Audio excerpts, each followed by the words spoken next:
बरेच जण माझ्याकडे येतात आणि म्हणतात की मी अनेक वर्ष झालं की वेट लॉस करायचा प्रयत्न करते, पण वेट लॉस होत नाही. तर त्याच्यासाठी ना आपल्याला आपली प्रकृती माहिती असणं खूप महत्त्वाचं आहे. तर काय असते प्रकृती? 3 प्रकारची प्रकृती आयुर्वेदामध्ये सांगितली आहे. एक आहे वात, पित्त आणि कफ. वात प्रवृत्तीची लोकांची जी बॉडी टाईप असेल ते ते उंच असणार, त्यांची मानेची हाईट जास्त असणार, बोटं लांब लांब असणार, तर पातळ असणार, तसेच जास्त ॲक्टिव्ह असणार, एका ठिकाणी बसणार नाही.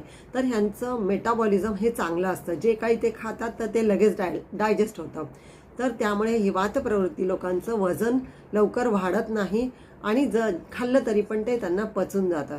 तसंच पित्त प्रवृत्तीचे जे लोक असतात त्यांची थोडी मस्क्युलर बॉडी असते, त्यांना थोडंसं टेम्पर पण त्यांचं जरासं जास्त हाय असतं.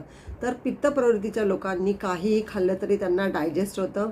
तर त्याच्यामध्ये त्यांची मस्क्युलर बॉडी असते, तर ह्यांना प्रॉब्लेम येत नाही, वातवाल्यांना आणि पित्तवाल्यांना. परंतु प्रॉब्लेम येतो जे कफ प्रवृत्तीचे लोक आहेत. कफ प्रवृत्तीचे लोक म्हणजे थोडेसे लहानपणापासूनच गुडगुडीत असतात.